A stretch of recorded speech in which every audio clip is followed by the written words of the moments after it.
Ooh,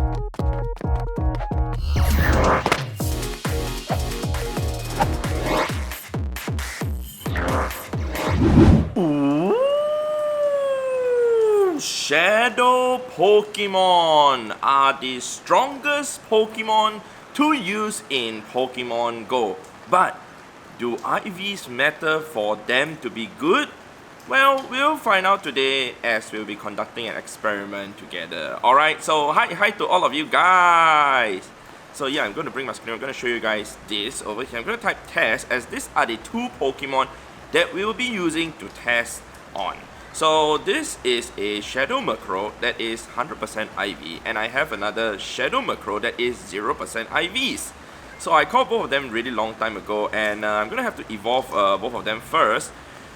So I can get Honchkrow. Alright, let's go ahead and do them. We're gonna max them to level 50 also, but let's go ahead to do the evolution first. Alright, done with both the evolutions. This is the 0% IV Shadow Honchkrow. Let's go ahead and power up to level 50 right now. Alright, it goes up to 2612 CP, and yes, it's very crazy to be powering up with 0% IV Shadow Pokemon because it costs a lot of Stardust. The move that we have is Peck and Brave Bird. I hope we can get Sky Attack because that's what we would like to use. Okay, let me get Sky Attack first, hang on. Alright, great, we got Sky Attack. Let's go ahead to handle the other 100% IV Shadow Honchkrow though. Alright, we're gonna max it up to level 50 now. Alright, it goes up to 3065 CP. So yeah, there's a big difference in CP. Alright, this is the one that is the Hundo. Yep, I spent a lot of Candy XL on these two Pokemon, but it's for the sake of Pokemon GO science, right? Okay, let's go ahead to change the moves of these two particular Pokemon. Alright, let's change to Sky Attack. Give me a sec. Not a lot of charge TMs left though. Alright, great, we got Sky Attack. And now, these two are ready. So this one, remember, is a 100% IV. This one is a 0% IV. Do IVs really matter when it comes to Shadow Pokemon? Well, we will find out together. So there's actually a Bannery over there, which I will do the experiment on. There ain't any other option, but I'm waiting for that tier 1 egg to hatch on the top right, and hopefully it's a Bannery also. If it's not, then we have to do the experiment again. But let's go ahead to enter the raid lobby for this particular Bannery. I'm going to go into private group just in case somebody joins in and, you know, like, screws up the experiment.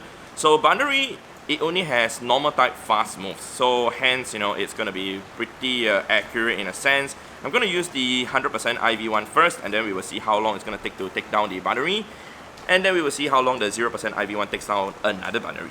Alright, the battle is starting in 5 seconds. If you guys have not left a like on the video for me powering up these two Pokemon, especially the 0% IV Honchkrow, well, please do it. I've sacrificed like 1.2 million Stardust to just show you guys this video, alright? Anyway, let's go ahead to see how long it takes to actually take down the Bannery. You guys can see that Sky Attack is also boosted as it's, I think, windy right now, right? Okay, pretty interesting, okay, right? I mean, I didn't want it to be weather boosted because it's pretty much going to overkill the Bannery, right? I should have just used only fast moves to make it slightly more accurate.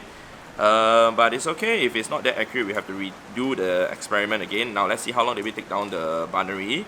We took it down in 12 seconds. Alright, that's 12 seconds with the 100% IV Shadow Honchkrow.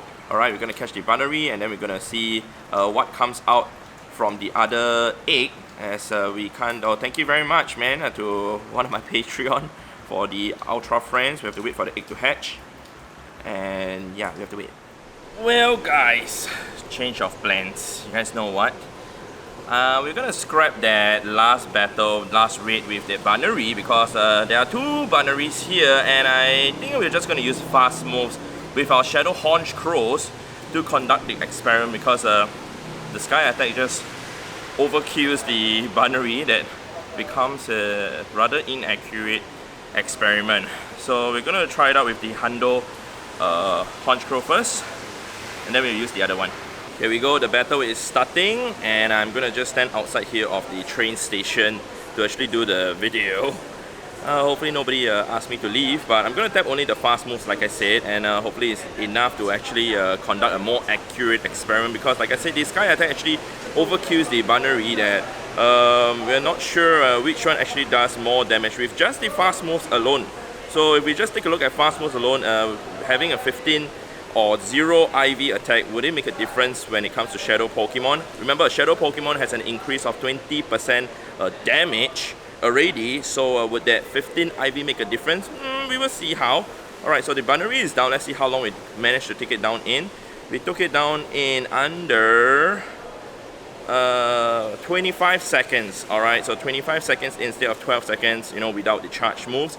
Let's go ahead to catch this binary, and also we will go ahead to do the next raid. Alright, we're gonna catch this one. Hopefully it's caught. Alright, it is caught. Let's go into the next raid. I can see the icon over there. Oh yeah, I forgot to label the Haunch Crow. Let's go ahead to label that first in case I forget. And yeah, I just hatched myself a shiny Togepi along the way. It's 371. That is 4 CP away from the Hundo. But it's not a Shundo, otherwise we'll just go crazy again, I guess, because I already have one. So let's go ahead in the next raid, and we will use the other Haunch Crow this time round. Well guys, there was a slight delay because a Pokemon GO trainer from Australia came up to talk to me, but regardless, here it is. So I just want to mention one thing though, that most people wouldn't power up a 0% IV Shadow Pokemon. So my point in saying that is that basically, if you power up something higher than a 0% IV, it will be stronger than what I'm showing you guys right now. And of course, it's not easy to get a 100% IV a Shadow Pokemon. So hence, when people ask me what is the minimum IV, you know, one must have to actually use a Shadow Pokemon, I will always say that it depends on you. You, depending on whether how much time you're willing to, you know, put into to actually fight Rocket Grunts. For me, I'm willing to put in a lot of time to actually fight Rocket Grunts. So hence, you know, I set a minimum IV of 80% and above. But of course, if you don't wish to fight so many Rocket Grunts, you can put it at 70% or 60% IV and above. Alright, so we took down the binary. Was really close in terms of my Haunch Crow surviving also, because the defense and the HP is also lower, remember that. So we took it down in 31 seconds. What does this tell us? Alright, let's go ahead and catch the binary first before we check out the storage. Let's go ahead into our storage. My Gold Blast also fainted. Alright, and let's go ahead to type 31 seconds. Alright, great. So now, taking a look at my 100% IV Haunch Crow, alright, it has a total HP of 201, whereas this one has a total of 189. It's left with 27 HP, and this is left with 67. So the defense actually does matter, considering the fact that both binary have the same fast and charge move, which I didn't know about. Alright, so we took it down in 25 seconds versus 31 seconds. That's 6 seconds faster also. So being faster because of, you know, the IVs is definitely something that we are looking at, but the HP that you're left with is also important. We almost fainted, you guys saw, with this particular 0% IV Haunch Crow. I believe this 100% IV Haunch Crow can still take a hit from even one more charge move, so hence it will be better. So point is, getting higher IV for Shadow Pokemon is definitely important, but if you guys, you know, cannot afford to spend so much time to fight and go crazy for certain Shadow Pokemon, you don't have to. Like for example, if you take a look at my Metagross, you know, these are 98% IVs, etc. But some of them are really low in IVs. Even if you take a look at my Shadow Mamoswine, not all of them are like super duper crazy above 90% IV. Even this one with this kind of IVs I even use. Alright, so it really depends on how much time you're willing to put into to actually fight the Rocket Grunts. And if we take a look at my Machamp also, even some really poor IV ones, I even power them up. Even the Shadow Moltres, like even this one, this Shadow Mamoswine, this was one of the first that I used. It's still at level 40. I did not power it up to level 50. But you guys can see, 15, 13, 1, I still powered up to level 40 to use it when I kind of first got it last time. Alright, so that is all that I have to show to you guys in this video, man. Hopefully you guys have gotten a better understanding in terms of what kind of IVs to go for Shadow Pokemon. And also let me know if you guys have ever powered a 0% IV Shadow Pokemon or not. This is my second one that I've powered up already. It's insane, but I mean, it's for a good cause, for experiment, but I'll never use them. Or maybe they are definitely stronger than 100% IV non-Shadow Pokemon, so they are definitely still usable. Alright, so hopefully you guys enjoyed this video. Guys, did definitely remember to leave a like on the video, very much appreciated. Thank you very much, and I'll see you guys in the next episode in the next video. Alright, goodbye.